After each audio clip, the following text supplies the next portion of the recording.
Hello everyone, I'm Keen947, aka Wolfkeen, and welcome to the Wolf Podcast, where we'll be talking about the 6th episode of Persona 5 the animation. Our next target is... With me today is... Hello everyone, I am DM Comics, just DM Phone 3000.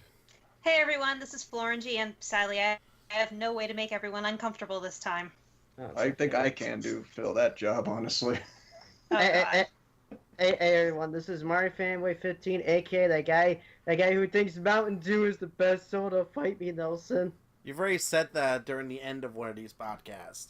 I think Yeah? Well, just to prove my point.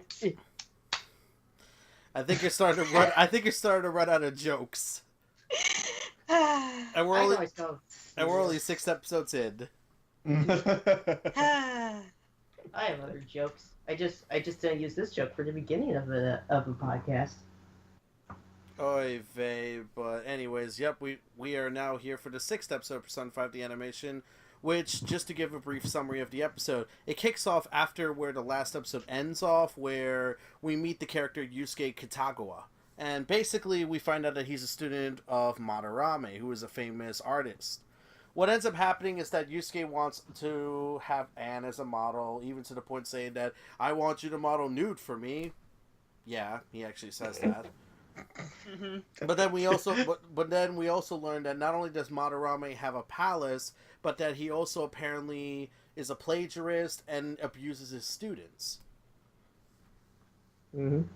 And I gotta say this right now, for the first episode starting off the Madarame arc, this is good. That's terrific. Nelson, disclaimer.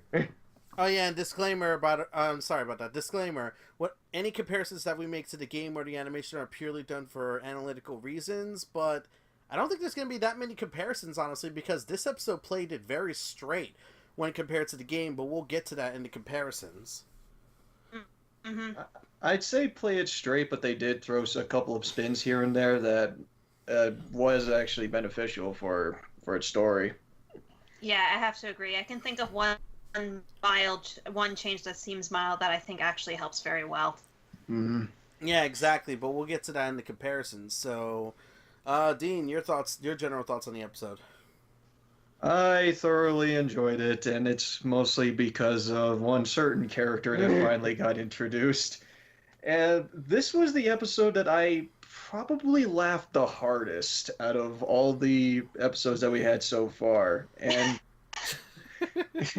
seriously, Hey, Dean, you don't have to censor. You don't have to censor his name this time. yeah, but seriously, Yusuke in the whole beginning part with Yusuke, just with everyone's expressions and just how oblivious Yusuke is. It's just like, you're the woman I've been looking for, the woman that's been in my dreams, and with you, I will draw the best model. Yeah. He's kind of like, will you be my model? And it's like, and everyone's just looking at him like, what? Oh. What? And then intro. Yeah. Even the intro song seemed to have gotten in on it, because I think it was delayed by a few seconds.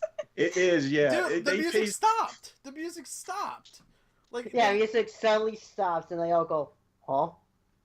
And then but it's so perfect. That was perfect timing. Seriously, I was waiting for him to come on just for me to see on what they do with him, and they delivered. Absolutely. The whole beginning part, if you do not know Yusuke before, you will know him now. Yeah. But yeah, the overall episode, I did overall enjoy it. It is mostly Yusuke, and we're definitely going to be talking about him later. Cole? Basically what Dean said, Yusuke pretty much sells this episode. Sells it perfectly. Though I have to be honest and say that every time I hear his Japanese voice, I'm reminded of a review of Persona 5 The Daybreakers, and how the person who wrote it up said that Yusuke in Japanese sounded like a flamboyant sociopath. Okay. He gets about as angry as one, so. Oh my god. Oh. Yeah, if it's just like I don't know what it is about this episode, because it's like Yusuke's talks, flamboyant sociopath comes to mind, and of course the very first thing I saw before I saw the episode was the preview image of someone photoshopping a dual disc on him when he offers the tickets. I saw that picture. His mannerisms in body movement is so perfect for that too. Dude, he would be a perfect duelist in Yu-Gi-Oh! He would fit right in with the cast, honestly. You have activated my trap card. Oh my god. Okay, Matt, that's it. Matt Mercer needs to be in Yu-Gi-Oh! Hands down, no questions asked, if he isn't already. In any character whatsoever, and as long as he has his Yusuke persona on there. Oh, Yes, please. I activate the spell card, Pot of Greed. Oh my god. But yeah, it's like this episode just, for me, it just paces everything almost perfectly. Like, it feels like it gets a little bit fast near like around like a little after the halfway point, but I think that's just me. But it's like we learn about Yusuke, we learn about Madara, his teacher, etc., etc., etc. It's just excellent. I cannot think of anything else to say about it. All right, Zachary.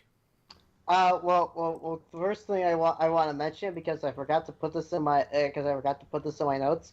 I love how when they are in the palace, I love that transition when Ren slides under the lasers. Yeah, that was slick. That was super slick. The whole scene with them sorting out the palace, I actually thought looked pretty good, especially since once, instead of his glasses going all shiny, Ren's hair just falls into his face while he's thinking about it. Mm-hmm. I really love this episode. Yusuke just sells the whole thing, especially with the whole this can be taken out of context line of I can't draw a new painting while you're wearing clothes. Oh my god! I love that. That was the worst, and oh man, we'll talk about that in comparisons, but that line in and of itself, it's like I can't focus on a nude painting when you're still clothed. It's like, wow, like, Yusuke. What, dude? What? Well, Yusuke is oblivious as all hell, so. Oh yeah, it really is. Mm-hmm. And let's also not forget, this is the first episode where Akechi doesn't show up. He's mentioned, but he doesn't show up. Yeah, so we broke the counter. We broke the streak. Here's a counter where Akechi appears and where Akechi doesn't appear. Yeah, I thought he was going to appear like once every episode, but hey, they cooled down and they kept the focus in where it's supposed to be. Yeah. Thank God. And this episode, just like the last episode, makes the ending of the fourth episode look even worse. Yep. Mm. Mm-hmm. And there are some other nice little small details that I really like how when they first enter the palace, for like 2 seconds you could actually see Morgana's little running animation, and it looks funny. You can see her like 2 seconds. It's like there it is. You mean the spinning feet thing that Yeah, he the does? spinning feet thing. Oh yeah, I remember I that. didn't even see that. Oh my God. Good eye. That's some great detail, actually. So, you got anything else to say in the episode, Zachary? Let's see. Like you guys, I love the pre-credits bits. Just it's so awesome. Oh yeah, there was one thing I forgot to mention. What? Makoto makes her appearance. Yeah. Yep, and introduces herself and all. So yeah, we got 2 great characters introduced in this episode. Okay. Can I just say, I like how Yusuke is talking in the pre-credit sequence. You just see Morgana peep his eye out. Yeah, I saw. As if he was about to say, "What you say about my girl?" Oh man. Because he was listening in and just like Yusuke just sounds like he's about to confess. Like immediately, and then you just see like Morgana just slowly open up the bag and show his eye. It's like, I am ready to murder this kid.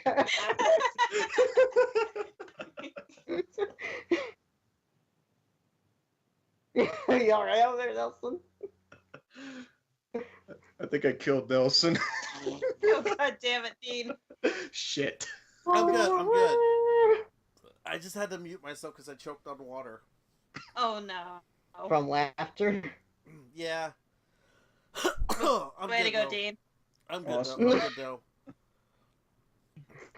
good, though. Morgana killed him. Yeah, I muted myself during the coughing fit, so it didn't pick up in the video. Okay. But Zach, is anything else you need to say before I give my thoughts on the episode? No, I can think of. Well, all right then. Sorry. Just to say it very simply, yeah, this is a really good episode. The way they handled Yusuke was absolutely phenomenal. I also like the way that they handled Madarame. Mm-hmm. Like the way they introduced us to Madarame, and hell, the way we see his shadow, where they tried to talk to Yusuke about the plagiarism, and otherwise Madarame hears about this and tells them to forgive them, even bowing to them. But then when they go into the palace, Madarame is literally saying, like, did you hear the way I handled those kids? One bow and they believed the lie. Mm-hmm. And it gives you a real indication of the kind of guy he actually is. Which I'm really glad for, because they really show on how convincing he is in putting on the facade. Yeah, it's like, in the real world, he looks like a kind old man that knows, like, he doesn't have a hateful bone in his body, but in the metaverse, where we see his distorted shadow, basically, we get to see the real person behind him. But sorry to cut you off, Nelson. One thing I just remembered. I totally love Morgana's line, Santa, being like, "Don't tell me you've fallen for the guy." Oh, brother. Oh, God. But what I'm saying actually transitions us very well into the next part of the podcast, which is the differences. Which, to be honest, there's not that many. There's a few key ones, but not that many. Like, I think the first key one that we can all agree on and talk about is the way that they handle Nakanohara. Oh, yeah. Oh, yeah. yeah. Definitely. That was a actually really a lot interesting. better. Yeah, instead of in the game where it's like, oh, just look for a kid in a shujin outfit with a cat in his bag. Instead, here, it's Mishima made Nakanohara have, like, a certain cup of juice, and basically they would find him. And I like the way they handled it, where Ren was talking to Nakanohara, but in a way where he couldn't see him, and you had An and Ryuji basically hanging around in the background. Yeah, and they handled it, like, very covertly, because they are the Phantom Thieves, so they shouldn't really, like, reveal themselves to the public, even to someone that, they're about to help. So, from them doing it, like, basically from on the side, it really shows on how much they're putting on with the operation. They even do the Batman thing where they suddenly disappear. Which was actually pretty tight. Well, Red's Batman confirmed. Well, then again, that works because Nakanohara never saw his face, so he could easily blend away with the crowd. Yep. He only heard his voice. He never seen what Ren looked like. So yeah, it'd be very easy for him to just move away and him not noticing. Yeah, that's what I was really impressed by that scene overall, because normally when we had like any of the Phantom Thieves stuff, it's just like, oh yeah, they're somewhat upfront about it, even though they're supposed to be keeping this a secret. At least when here in the anime, they can show that they're doing things a bit more cleverly. I remember a German spot. Sorry, go ahead. I think it helps that Ryuji knows how to keep his mouth shut. Yeah. Oh yeah. I know, right? That's the biggest difference between the game and the anime. I'm so surprised by that. And one thing I guess I should mention, I might not just noticing this, but do you guys notice how they love to have Yoshida make cameos? Wait, Yoshida had another cameo? Yeah, another cameo in the episode. He was talking in the background while Ryuji was on the while Ren was showing the fan site thing on his phone. He was in the background talking, doing the speeches thing. Well, it makes sense because Yoshida hangs around Shibuya.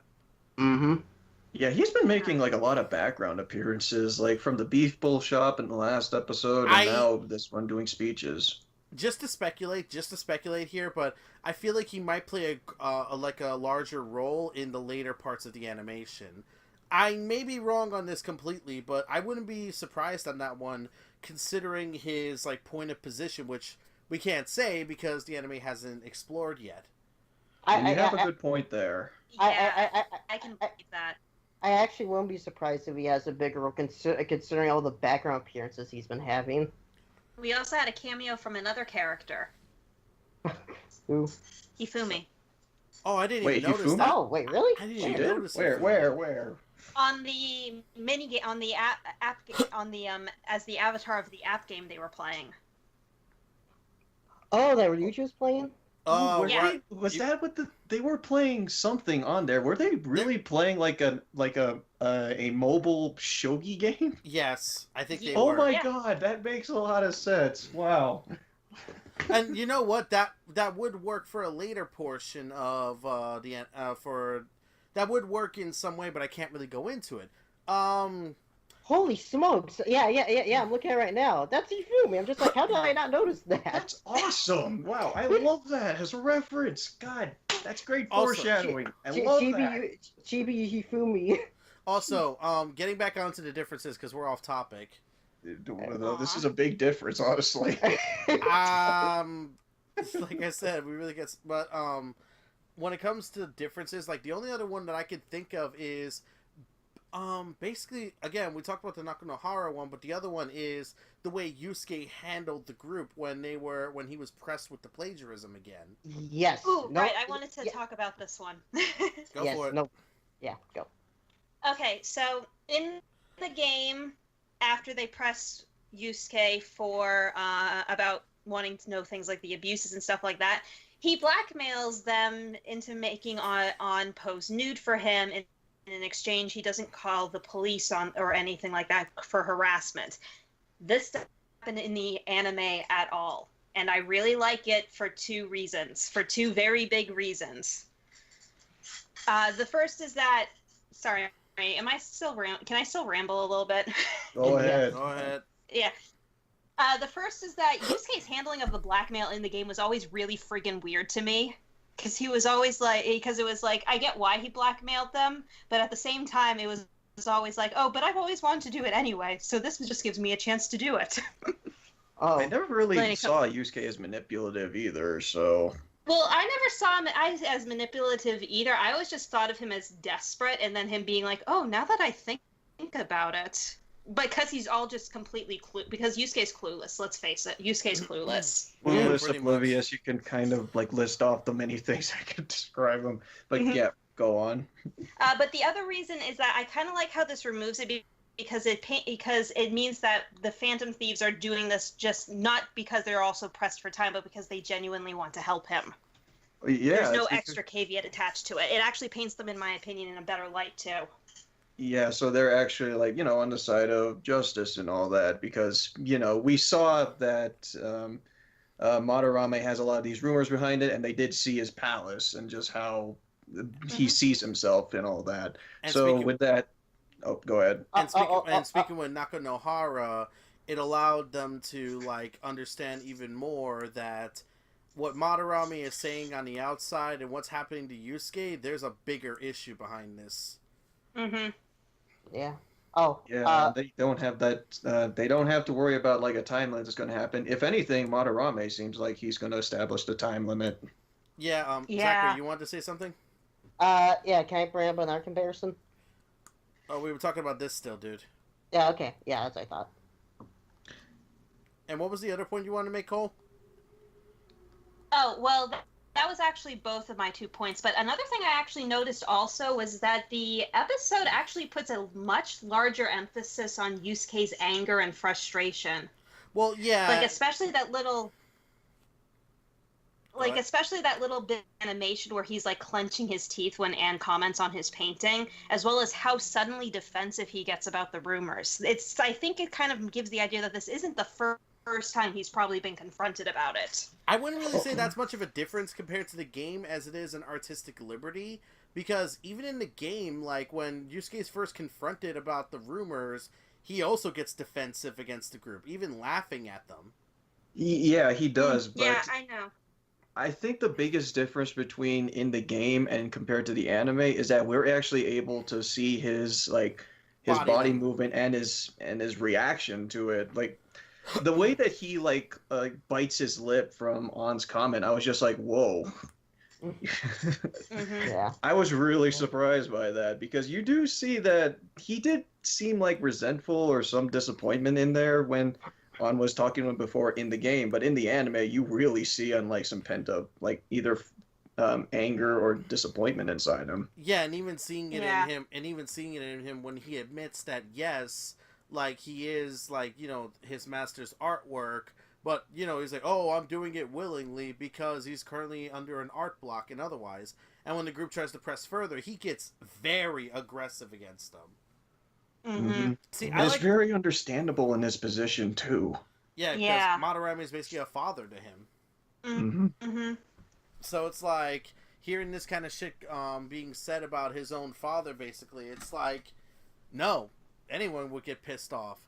I just like it, like you were saying, is that instead of trying to sue them, however, he literally just tells them that if they want to pursue this, they will receive consequences, and literally just tells them to leave afterwards.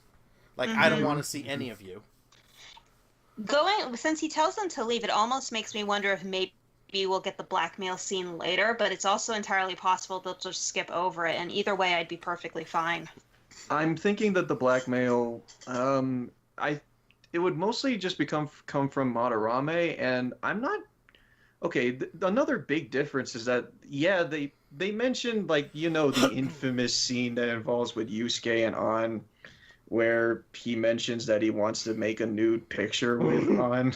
Mm-hmm. The only comment that they had that alluded to that was when, oh, I can't imagine. Wait, what was the full comment again, Zach? Just. I can't paint a nude model painting while you're clothed.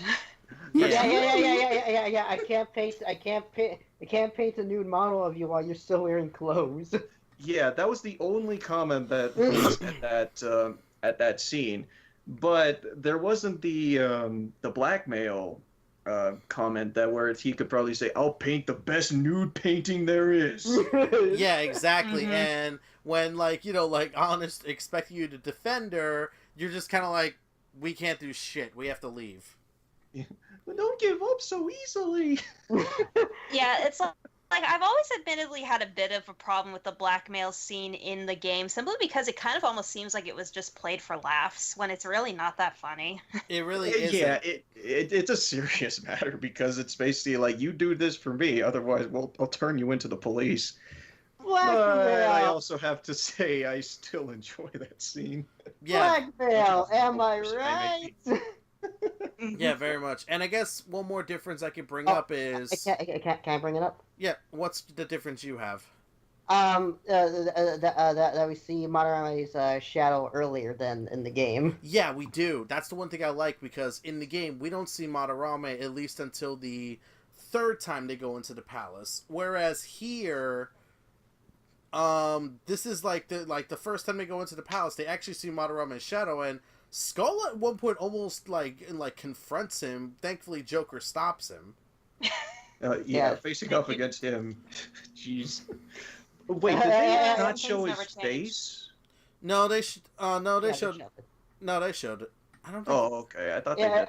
Hey, Skull, I think you're unprepared. You're at least 10 levels under leveled. Oh my god. And again, it was cool seeing the way that the palace was being handled. And hell, hearing some of the stuff Madarame said, where Yusuke will give his life to me and yada yada yada, it's like, it really gives you that indication how Madarame it really gives you the idea of how Yusuke sees Madarame as a father, someone that he owes, but Madarame only sees him as just a benefit, just as a means to an end, and that really makes you feel very empathetic towards Yusuke. Yeah, especially just how passionate Yusuke is in defending Madarame, and then you just hear about all the intentions on what Madarame truly feels. it really gets you thinking, especially if you haven't seen the game before. It actually makes Madarame out to be feel a bit more villainous than the game did, to be honest. Oh, Yeah. it certainly does. Yeah. It Mhm. certainly does. I'm pretty sure that will kick even further into motion once the next episode comes in, because I'm pretty sure the next episode's going to be, like, as you said, Dean, where the time limit for them gets kicked in. Yeah. I really hope in the next episode we get, I'm talking about that one scene between Yusuke and An. Oh, yeah. I'm Oh. still wondering on that because I don't know how they're going to handle that. Dude, if they To make be it- honest, they might change it entirely because that scene basically came about because of the blackmail, but there's no blackmail in this scenario. No, there isn't, but there is a reason for On to be there, and we can't really get into it because that's spoilers. Yeah, Mhm. you could probably see the scene in its full entirety and full glory, I guess, in Persona 5. But I'm hoping that the next episode kind of establishes something to that degree, but Yeah. maybe they'll open up with it. I'm not entirely certain. I guess It's also possible that Yusuke could contact On later, like at the start of the episode, about something related to that. But Or- who knows? Once his anger comes down or something. Probably. Maybe, yeah, because even though he told everyone to leave, there's a very good chance he'll probably come back in contact On, asking her if she'll reconsider doing the new painting, and even say, but I don't want your two other friends with you. Yeah, which you do see, like, the disdain that he has. He just wants to focus on, not like these two scrubs and he like beside him. Kamiki-san, you made it. What are you two doing here? Yeah, even What even at the art gallery where it's like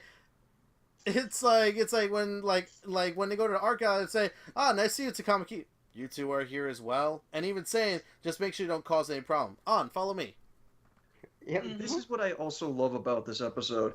You can hear the tone of his voice like really well. Like you can hear like the difference between like him like so happy to see On, and then he takes like this like deeper tone and just sounds more serious. Like, oh, you two are here. Because he switches that so well. Like he goes Yeah. from being like, okay, you two don't cause a disturbance. Hey, On, let's go. You can, You tone. can obviously tell what he's there for. oh, Yusuke's Japanese voice actor definitely has some range. oh yeah, and that's a compliment that I have with this. Is like I think Matthew Mercer managed to do really well playing as Yusuke. I think their voices sound like really similar to each other. But at least that's how I feel when I compare the two voices between like the English and the Japanese dubbing. Matt Mercer's always been really impressive with his range. There's a reason for a while he was he was basically the substitute for Troy Baker. Oh, definitely. And And I it's- love him for it. The dude can sing too, so If I can be that guy, can I put out a nitpick? sure. What? He's been waiting for this. Yes, I've been waiting for a nitpick. All right. Okay, I know this is entirely just a me thing, but I'm just kind of like, okay, I'm really getting sick of this regret song now. This is the third episode in a row. I had a feeling that you would bring that up. just by how You're they were always bringing playing up it the during music, Yusuke. like always bringing And up the music. I never know what you're talking about because I just keep forgetting the music actually exists. Though I will admit, the music cues in this episode, I feel like were done a lot better, and there was a lot more original tracks in this episode compared to others. Yeah, I believe so. There was original tracks in this episode. Yes, when Makoto was talking with the group and such, that was an original track. And Oh. also in the art gallery, there were a few original tracks. Yeah, Oh. aside from the main theme, which you hear when they were investigating the place. Oh, I guess I tuned off from the music when that happens. Yeah, because regret is much worse, more noticeable. Obviously. Oh, brother. But I think that's it when it comes to comparisons, honestly. Because, again, this episode played it very straight when it comes to, differences compared to the game. And the few differences that it did make, they were for way more the better. Honestly, these are differences that if they were to make a definitive version of Persona 5, I could see them being, done more so for like again, the Nako Nohara scene is a far better way of handling that than it was in the game. Mm-hmm. Mm-hmm. Yeah, that scene was handled way better. It's better than just like, oh, we just randomly meet this guy. It's like, oh yeah, these guys are the ones that took your heart forcibly. Yeah, this isn't suspicious. You're well. This You're isn't. welcome. And This isn't suspicious at all. And not to mention, like, another thing.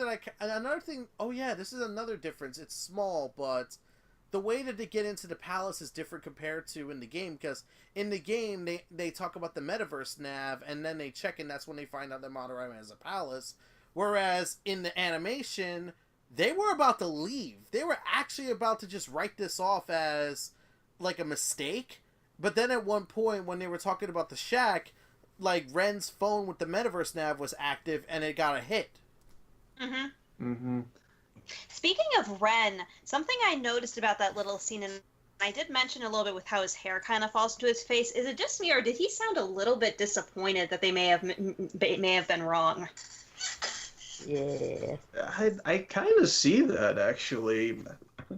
Well, yeah, I can as well, honestly. And that does make me kind of worried / interested for something in particular.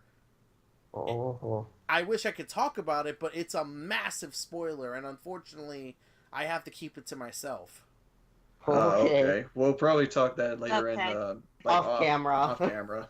Yeah, because I actually don't know what you're talking about. And I'm What very I interested. remembered- Yeah, when I thought of it, I remembered how in Persona 4 they kind of implied, not really stated, but implied that you might have been worried about being abandoned after the investigation wrapped up. And I was wondering if maybe they were taking a similar approach, because when Ren first came here, he was treated like a delinquent, but he has friends now. And they're all tied together because of the Phantom Thieves. to be honest, Yeah, and that's kind of what I'm saying. I wish I could say it, but it's a major spoiler, and I'm gonna have to save this for like our own personal conversation. Y'all understand it when I do it then. Yeah. that's fine. Speaking of Ren, I was like, yay, tests are over. I wonder how good / bad he did. Oh my god. We know Oh, Ryuji's gonna be bottom of the barrel. That up. They never even brought up the scene of when they're all shouting, "It's over." No. Like, because we know at least An is gonna do a little better than Ryuji, because all she's really good at is English. Yeah, Why I do think we always get stuck? An's- What? Oh, I go think in the ahead. game, An's tests are in the middle usually. Yeah, whereas Ryuji is like almost bottom of the barrel. Mhm. That's appropriate. And Ren, I'm just like, okay, Ren, is your knowledge 1 or 2 right now? We didn't even show him taking the test either. No, we do, with that one school scene where they're literally, like, where they're literally actually have test pamphlets. All right. Oh, and can I bring up like my own little nitpick? Sure, It's what's a up? small one. Sure. In terms of differences, is Kawakami like the only teacher for their class? Zachary said... I brought this up off camera. Well, I guess it makes sense that she's probably one of the more prominent for, again, spoiler reasons, which I can't get into. Yeah, I know, and they also During hinted the that. exams, nice touch though. Yeah, that was what I was about to bring up. She was about to nod off, which was perfect to establish that, at least hint at something's up with her.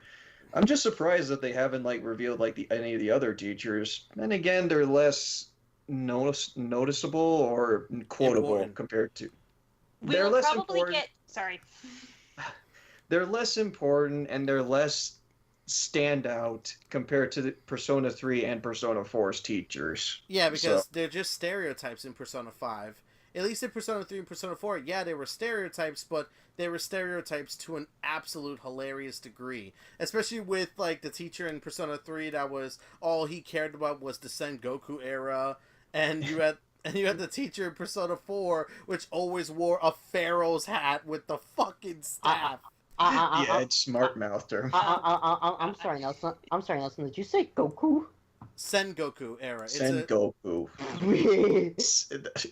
Dragon Ball. You get your mind out of there. It's not Son Goku, it's Sen Goku. Okay. Got the vowels And wrong. don't even start on the fact that sometimes in Persona 3, they make the fucking nurse do a class. Yeah, the weirdo nurse that somehow has ties to psychology. Okay. Wait, he's the one that gives you the weird drug in the game, right? Yeah. Yep. Oh my god. But we're off topic. Yeah, we're Anyways, talking about Persona 3 now. yeah, like, we're off topic. Anyways, I think that's it for comparisons and differences compared to the game and animation. So, I think we can move on to the final part. Is this a good episode for fans, and is this a good episode for general watchers? So, Dean?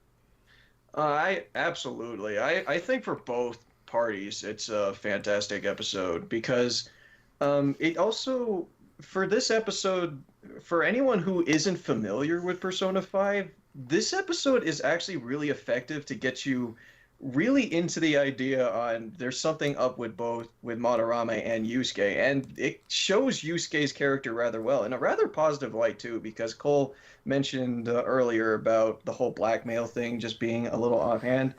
With Yusuke's character and the way that he's handled here, it works to the episode's benefit because you get Yusuke's character as well as the struggles that he has, and it actually kind of motivates you to see the Phantom Thieves actually pursue Madarame. And they show Madarame's personality, both the facade that he puts and his inner self. So for fans especially, well, we talked a lot about Yusuke, and we certainly had a lot of compliments for just how he was handled as a character. So I think that the episode was an overall success. I love Yusuke so far in the animation. Oh, Same. he's His best beautifully- girl. And it's... Best girl. He's the best waifu, seriously. Fuck this shit, I'm out. Hey, Dean. I hope they do the church scene. If they do, I will fucking love this anime. Okay, Cole, you're up. I think Dean's pretty much said everything that I could. Definitely a yes for casual watchers. You will definitely definitely an episode to love. And in fact, I'd say that even if this was like the episode that they just happened to just stumble upon and watch, they pretty much get a pretty good idea of what's going on in it. And for fans, definitely one worth watching as well, especially with the changes that they made. The only thing I'd say is the palace background clouds are a little bit disorienting, so maybe not watch it full screen. Yeah. And Zachary, Yeah. you're up. I pretty much have the same thoughts as those two. Good for casual watchers and good for fans. So definitely get a big kick out of it.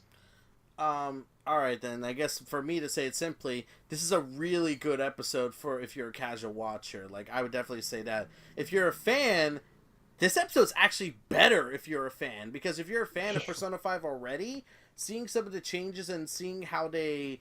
Like I said, there's a lot of artistic liberty allowed, being able to see Yusuke's emotions and otherwise.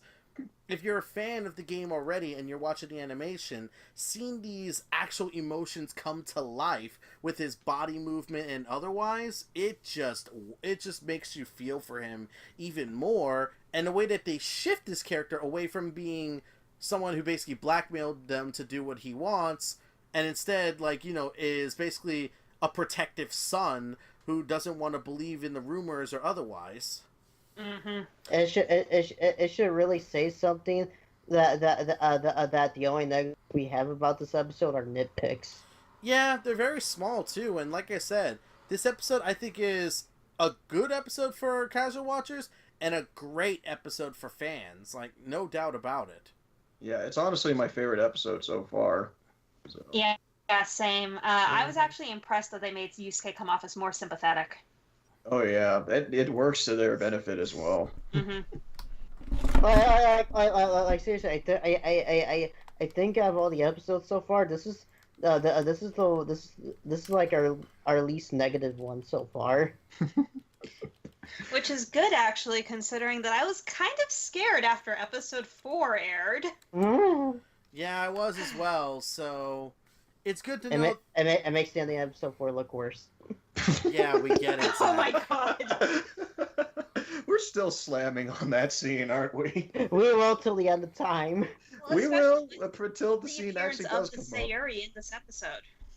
Oh yeah, we never even talked about the Sayuri in this episode, but again, we get the idea that, you know, it's the reason Yusuke is trying to seek that same passion as the Sayuri, and even at the end of the episode, we see Yusuke looking at the Sayuri. Yeah, I love that scene too because it also shows that Yusuke really wants to have like a painting that could probably compare to that. And also, Which, oh man, that's gonna make the next scene tragic. Actually, yeah, it will, and not to mention, we all know like how that painting how that painting is connected in some way. So, you know, like even more so, like it's gonna make the next scene even more tragic.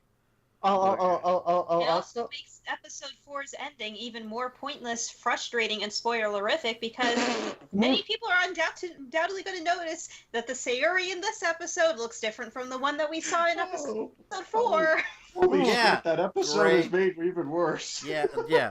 Great job, episode 4. Great job. You had one job, episode 1 job. You had one job, episode 4. Give us a decent boss fight, give us something else, and not ruin everything for later episodes, and you couldn't do any of that. Basically, to quote Angry Joe, you done fucked it up.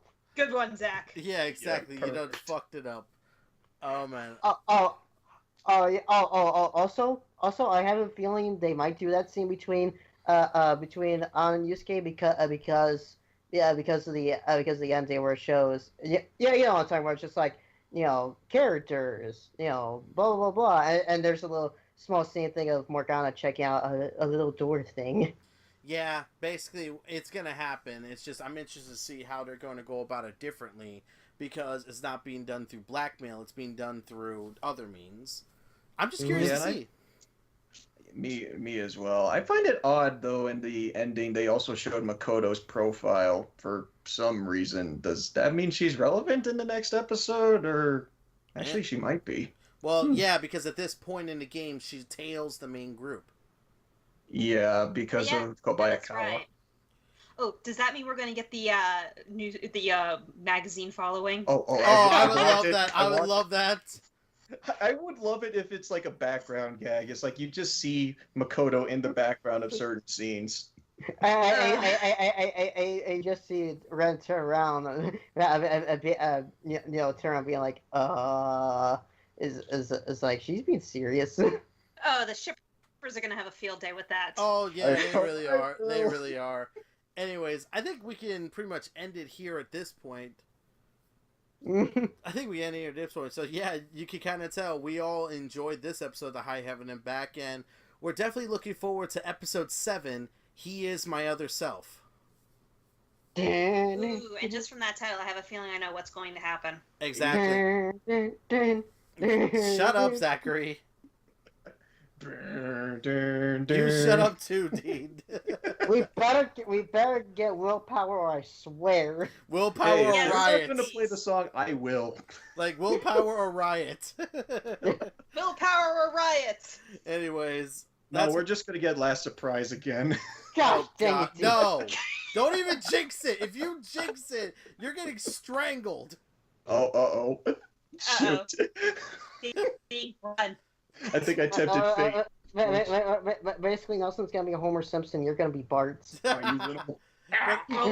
anyways, that's going to be the end of the Wolf podcast for this episode. So let me ask you, what do you think about our thoughts on this episode? Got a different opinion than us? Have a different comparison or otherwise that we didn't talk about? Go ahead and leave your comments down below and we'll discuss it in the comment section. So, till next time, guys, I'm Kina47, aka Wolfkeen, along with... I am Mikami, says Pwn 3000. I'm FlOrangey. And this has been Mario Fanboy 15. Do the do. Dude. You made that ending joke at the previous episode! He brought it full circle. I brought it full circle. I began with a Mountain Dew joke, and I ended with a Mountain Dew joke. Oh my god. Do. No, we should go with Fanta. That's the one product placement that they're having this show. Grape Fanta is best Fanta. Oh wait, I'm sorry. Sorry, it's Manta. My mistake. We We gotta get it right. We need a Manta Man. Manta Man. Manta Man! Yeah, they're Manta Man! Oh, till next time, guys. Take care.